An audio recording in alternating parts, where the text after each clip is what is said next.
pasar al tiempo de la reflexión de la palabra del Señor y ya estamos a estos, por así decir, últimos días ya de la época de sembrina, de Navidad, ya empezamos Navidad, ya pasamos un año nuevo, ayer fue el día de la Epifanía, también le conocemos tradicionalmente como el Rey de los Reyes Magos.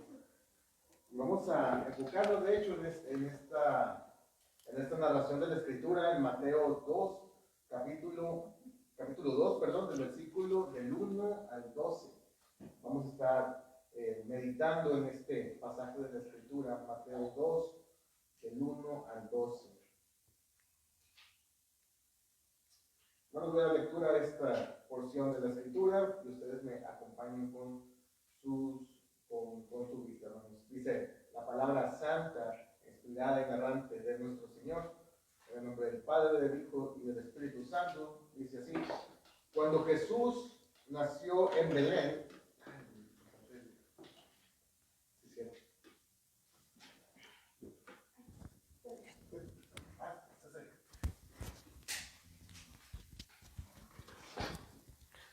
continuamos, dice la palabra del Señor. Cuando Jesús nació en Belén de Judea, en días del rey Herodes, vinieron del oriente a Jerusalén unos magos diciendo: ¿dónde está el rey de los judíos que ha nacido? Porque su estrella hemos visto en el oriente y venimos a adorarle. Oyendo esto, el rey Herodes se turbó y toda Jerusalén con él. Y convocados todos los principales sacerdotes y los escribas del pueblo, les preguntó dónde había de nacer el Cristo. Ellos le dijeron: en Belén de Judea, porque así está escrito por el profeta: y tú, Belén, de la tierra de Judá, no eres la más pequeña de entre los príncipes de Judá, porque de ti saldrá un guiador que apacentará a mi pueblo Israel. Entonces Herodes, llamando en secreto a los magos, indagó de ellos diligentemente el tiempo de la aparición de la estrella. Y enviándolos a Belén, dijo: id allá y averiguad con diligencia acerca del niño. Y cuando le halléis, hacedmelo saber para que yo también vaya y le adore. Ellos, habiendo ido al rey, se fueron, y aquí la estrella que habían visto en el oriente iba delante de ellos, hasta que llegando se detuvo sobre donde estaba el niño. Y al ver la estrella, se regocijaron con muy grande gozo. Y al entrar en la casa, vieron al niño con su madre María, y postrándose, lo adoraron. Y abriendo sus tesoros, le ofrecieron presentes: oro, incienso y mirra. Pero siendo avisados por revelación en sueños que no volviesen a Herodes, regresaron a su tierra por otro camino. Esto es palabra del Señor. Oremos, hermanos. Amado Dios, bendito Padre Celestial, te damos gracias, Señor, por los privilegios que nos das, Señor, por estas oportunidades que nos das de entre semanas, Señor, de estar en la rutina diaria del trabajo, de la casa. Señor, aún así tú has dispuesto estos tiempos para que nosotros podamos tener un descanso de nuestras actividades y poder venir a tu casa, reunirnos como hermanos y pasar un tiempo agradable, entonándote himnos, leyendo tu santa palabra, Señor. Y también ahora nos vamos a disponer a escuchar el mensaje del día de hoy. Señor, te pedimos que nos ayudes, que nuestros corazones estén dispuestos y los prepares, Señor, para poder ser buena tierra, Señor, que pueda fructificar, Señor. Ayúdanos a meditar en esta porción de la Escritura, Señor, y que podamos siempre estar conscientes, Señor, de que tú nos enseñas todo lo que debemos de saber, Señor, para poder tener una vida de acuerdo a tu voluntad, de acuerdo a tu santa palabra, Señor. Te pedimos todo esto en el nombre de tu Hijo amado Jesucristo. Amén. Como les decía, hermanos, ayer 6 de enero celebramos lo que se conoce como la Epifanía, el día en que se celebra la visita de los magos de Oriente al niño Jesús. Bueno, esta es una historia, pues realmente una historia muy famosa. Incluso la gente que tal vez nunca en su vida ha abierto una Biblia conoce a grandes rasgos la historia. Incluso, hermanos, se ha agregado bastante leyenda a esta historia a lo largo de los siglos, porque, por ejemplo, la Biblia no nos dice cuántos eran ni cómo se llamaban, y menos en qué se transportaban los magos del Oriente, pero la tradición y la imaginación de la gente se ha encargado de rellenar esto, por eso mucha gente cree que eran tres, que se llamaban Melchor, Gaspar y Baltasar, y que montaban uno un caballo, otro un camello y otro un elefante, y que además, hermanos, les traen regalos a los niños y se hace toda esta festividad, ¿verdad? Hermanos, pero esta historia que la cultura y el tiempo se han encargado de maquillarla mucho en un sentido, nos enseña cosas muy importantes acerca del Evangelio, acerca del alcance de este y de la misericordia de Dios y del corazón de las personas y de cómo éstas reaccionan ante la noticia del Evangelio, ante la noticia de un Salvador. Hermanos, y como hay mucho que decir de este relato, y lamentablemente el tiempo no nos da para abarcarlo todo, me quiero enfocar en las últimas dos ideas, en el corazón de las personas y cómo éstas reaccionan ante la noticia del Evangelio. Y para eso vamos a dividir los puntos o las partes en tres tipos de personas, en tres tipos de personas diferentes que encontramos en nuestro texto, en Herodes, en los sacerdotes y escribas y por supuesto en los magos de Oriente. Y el primero, hermanos, es Herodes. El primero en nuestra lista es el rey Herodes, también conocido como Herodes el Grande, una persona que obviamente tenía mucho poder, con bastante influencia y con recursos prácticamente ilimitados. Este rey, dice la palabra, que se turbó, que se inquietó, se perturbó al ver a estos personajes tan prominentes llegar a la ciudad de Jerusalén. Porque imagínense, en un día normal como cualquier otro, llega a la ciudad una caravana de hombres que a diferencia del relato popular que dice que eran solo tres, estos probablemente formaban un grupo grande y numeroso. La Biblia no dice cuántos son, pero si toda la ciudad se dio cuenta de su llegada y además tuvieron una audiencia con el mismo rey Herodes, probablemente su llegada causó el alboroto de la ciudad, llamaron mucho la atención. Un grupo numeroso de extranjeros, probablemente ricos, con joyas, con camellos, con cartas extendidas por los gobernantes de sus tierras, eran personas importantes, hermanos, no eran cualquier persona. La palabra mago también quiere decir sabio, y estos eran personas inteligentes, con conocimientos en astrología y ciencia, seguramente en contacto directo con los reyes y gobernantes de sus tierras de origen. Yo me los imagino algo así como Daniel y sus amigos, consejeros del rey, personas muy cercanas a los gobernantes, personas muy ilustres, o funcionarios, algo así, hermanos. Y el rey Herodes no solo los vio llegar, hermanos, sino que los recibió y escuchó el propósito de su llegada a Jerusalén. ¿Y cuál era este propósito? El versículo 1 y 2 nos dice, cuando Jesús nació en Belén de Judea, en días del rey Herodes, vinieron del oriente a Jerusalén unos magos diciendo, ¿dónde está el rey de los judíos que ha nacido? Porque su estrella hemos visto en el oriente y venimos a adorarle. Hermanos, Herodes, al escuchar esto, ha de haber dicho, ¿cómo que rey de los judíos? Yo soy el rey de los judíos. Hermanos, Herodes tuvo miedo, se preocupó. Hermanos, Herodes fue puesto por el Imperio Romano, fue nombrado gobernador en el año 47 antes de Cristo y después fue nombrado rey, pero él ni siquiera era judío de sangre pura, tenía ascendencia edomita. O sea, hermanos, él no era un rey legítimo en el sentido hereditario. Así que cuando llegan estas personas y le dicen que ha nacido el rey de los judíos, porque vieron su estrella en el oriente, a Herodes, hermano, se le viene el mundo encima, porque ve su corona y su puesto en riesgo.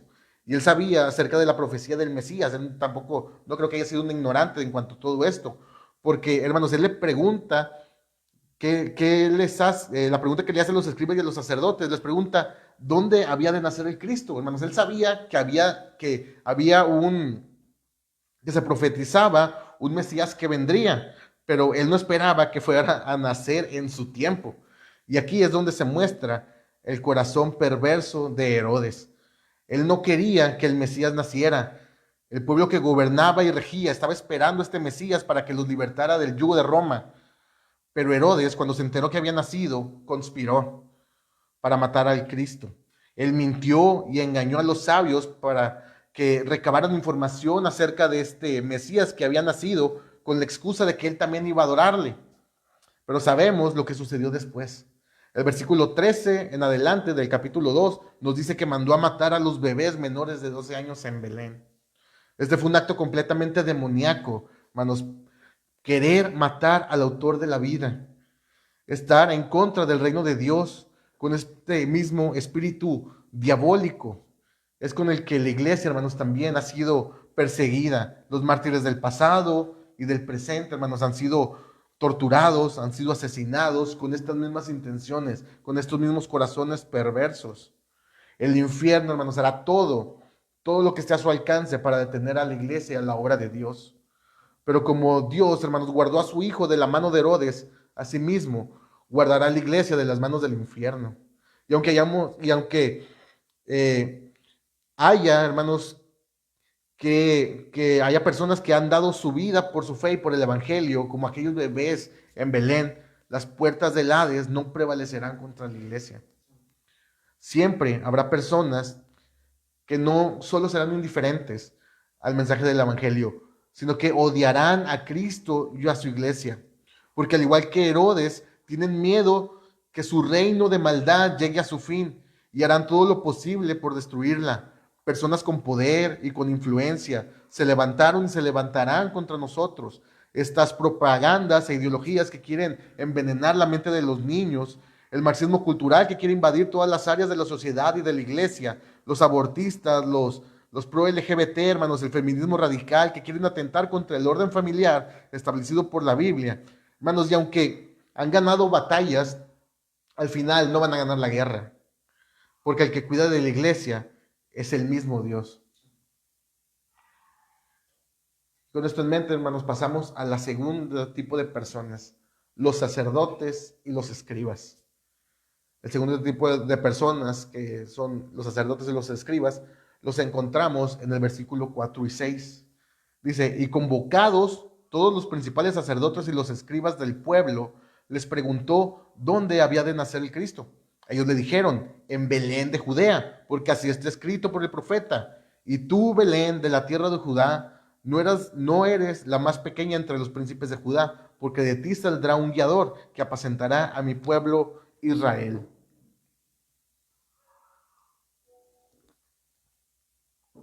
Los sacerdotes y los escribas. Hermanos, estos eran los religiosos de su tiempo. Estos eran los teólogos y los que se encargaban de los asuntos religiosos del pueblo. Ellos eran los maestros de Israel, los eruditos, los fariseos, saduceos. Hermanos, para saber cómo eran, simplemente hay que leer lo que dice el mismo Cristo acerca de estos personajes. Mateo 23:13 dice, mas ay de vosotros, escribas y fariseos hipócritas, porque cerráis el reino de los cielos delante de los hombres, pues ni entráis vosotros, ni dejáis entrar a los que están entrando. Esta élite religiosa estaba tan a gusto con su estatus político y social, estaban tan cómodos siendo respetados por el pueblo y teniendo beneficios por parte de Herodes, que cuando nació el Mesías prometido, el Cristo que fue profetizado por los mismos profetas que ellos estudiaban y enviado por el mismo Dios al que decían adorar, ellos pasaron de largo.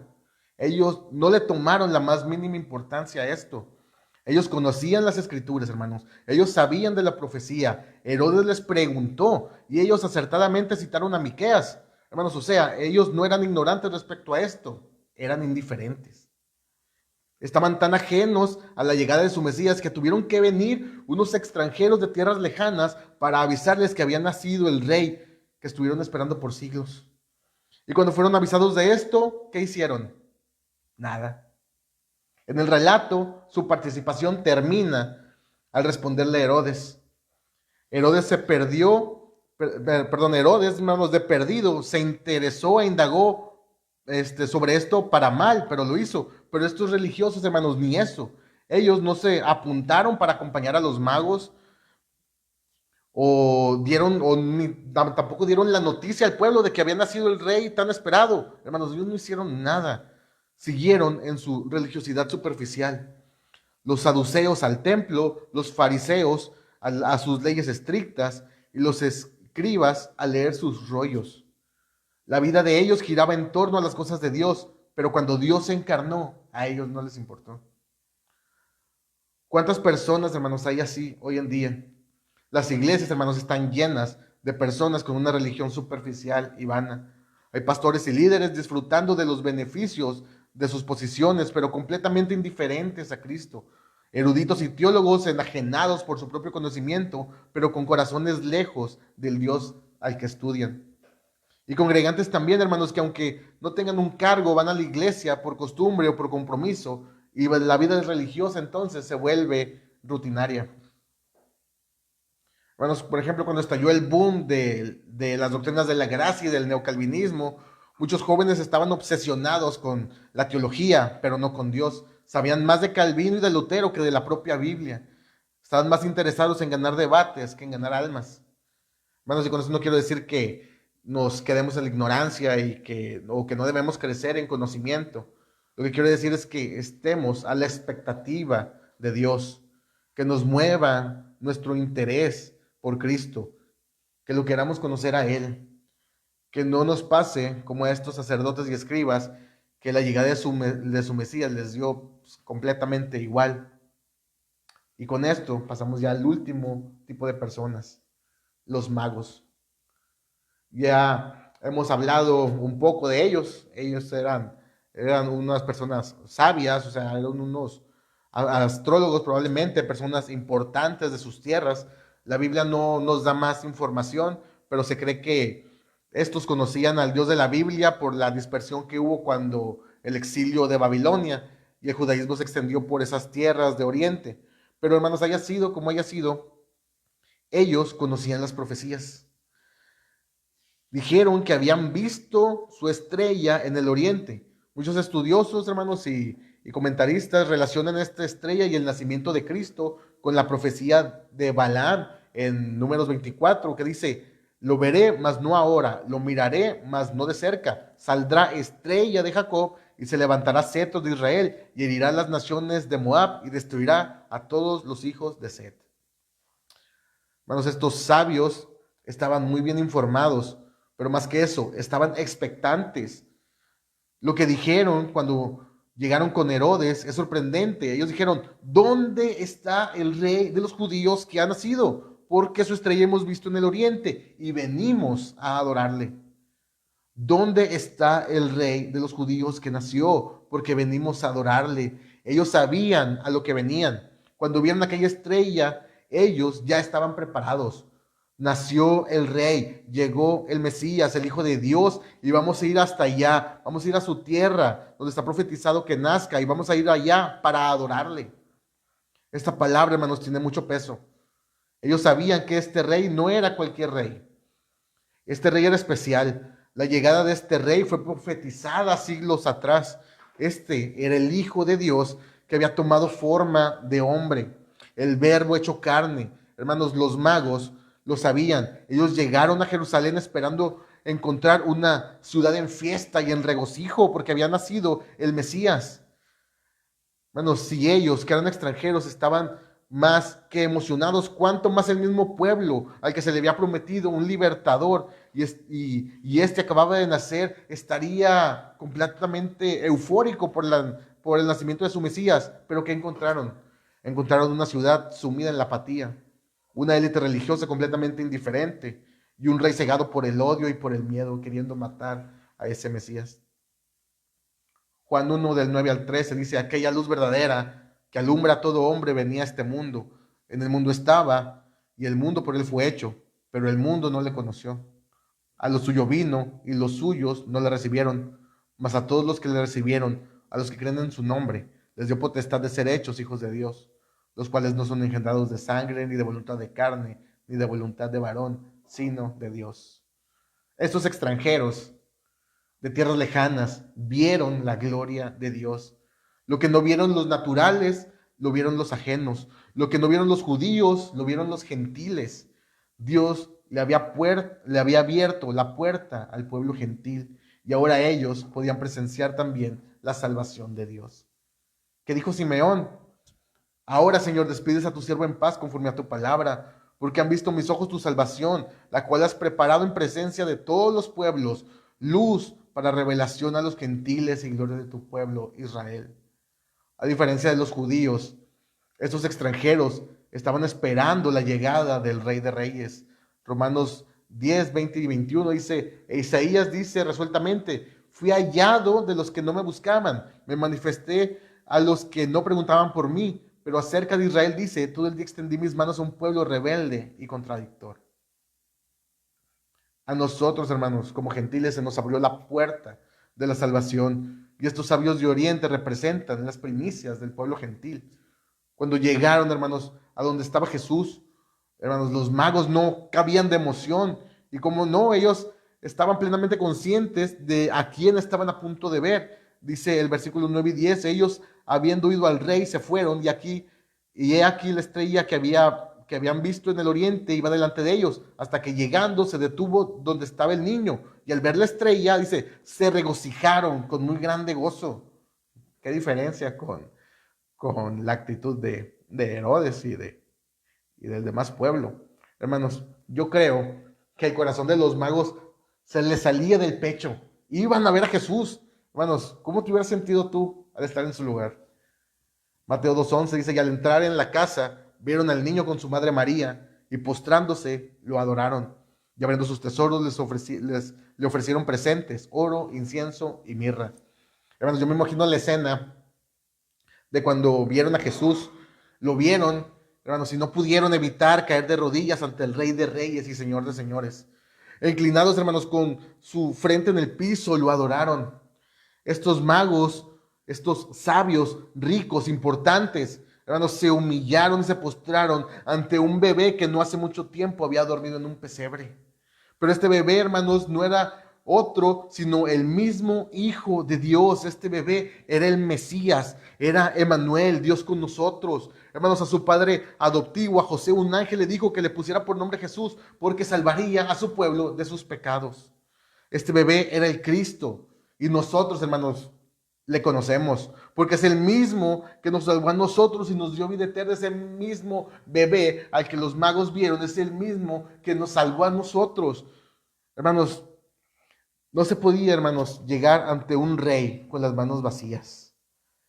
La emoción que tenían estos magos, ellos sabían que iban a ver al Hijo de Dios, iban a ver al Mesías. Y no podían llegar nada más así, hermanos. Ellos le ofrecieron presentes, hermanos, y vaya presentes que le dieron. Oro, incienso y mirra. Hermanos, todos los comentaristas que consulté, pues concuerdan en lo mismo, que cada presente señala un aspecto de la vida y de la obra de Jesús. El oro, porque es un regalo para un rey. Incienso, porque es el regalo para un sacerdote. Perdón. Y la mirra, que se usaba, hermanos, para embalsamar, era el regalo para uno que iba a morir. Uno apuntaba a la real majestad de Cristo, el otro apuntaba a su oficio de sumo sacerdote, y el tercero apuntaba a su sacrificio, a su obra expiatoria. Hermanos, a mí me gusta imaginar que cuando aquellas mujeres fueron a la tumba de Jesús para ungirle con especies aromáticas, traían de la misma mirra que le regalaron estos sabios a Jesús y que nunca se llegó a utilizar porque Cristo resucitó. Porque Cristo resucitó entre los muertos al tercer día. El versículo 12 dice, pero siendo avisados por revelación en sueños que no volviesen a Herodes, regresaron a su tierra por otro camino. Hermanos, no sabemos qué les hubiera pasado a estos sabios si regresaban con Herodes, pero fueron advertidos por Dios y ellos obedecieron. Dios siempre, hermanos, cumple sus propósitos y nadie ni nada va a detenerlos. Si quieres saber qué tipo de persona, perdón, quiere, de las tres que vimos, yo quiero ser, hermanos, como los magos de Oriente, un gentil, un extranjero que fue alcanzado por la gracia de Dios, expectante y atento a todo lo que tenga que ver con Cristo. Y espero, hermanos, que tú también quieras ser como ellos. Hermanos, meditemos en esto, en la Epifanía, de cómo Dios le abrió la puerta a los gentiles y que el mejor regalo de todos no fueron los de los magos. El mejor regalo fue ese bebé, el regalo que Dios nos dio, su Hijo unigénito, Jesucristo. Vamos a orar.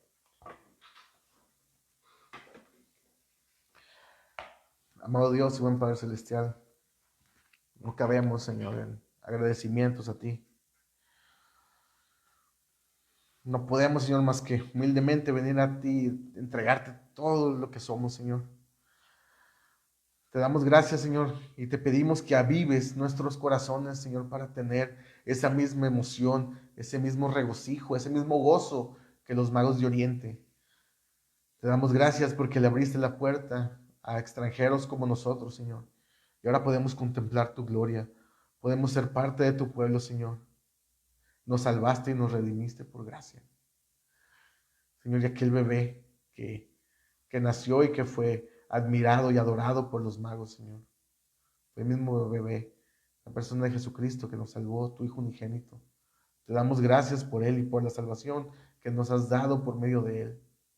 Ayúdanos, Señor, a vivir siempre en humildad, agradeciéndote, Señor, que no pensemos más de nosotros mismos, de lo que deberíamos de pensar, Señor, sino que siempre estemos con corazones humildes ante ti, como estos magos, Señor, que tal vez eran personas importantes, pero que al final se rindieron ante los pies de Cristo. Señor, que así estemos nosotros, corazones expectantes, que no vivamos en una religiosidad superficial, en una apatía espiritual, Señor, sino que nuestros corazones realmente estén alegres, contentos, gozosos, porque vino nuestro Salvador. Y que asimismo, Señor, con esta misma expectativa, con esta misma emoción, esperemos su segunda venida, su regreso que Él prometió. Ayúdanos a vivir, Señor, de acuerdo a tu santa palabra. Te lo pedimos todo esto en el nombre de tu Hijo amado Jesucristo. Amén. Dejo lugar a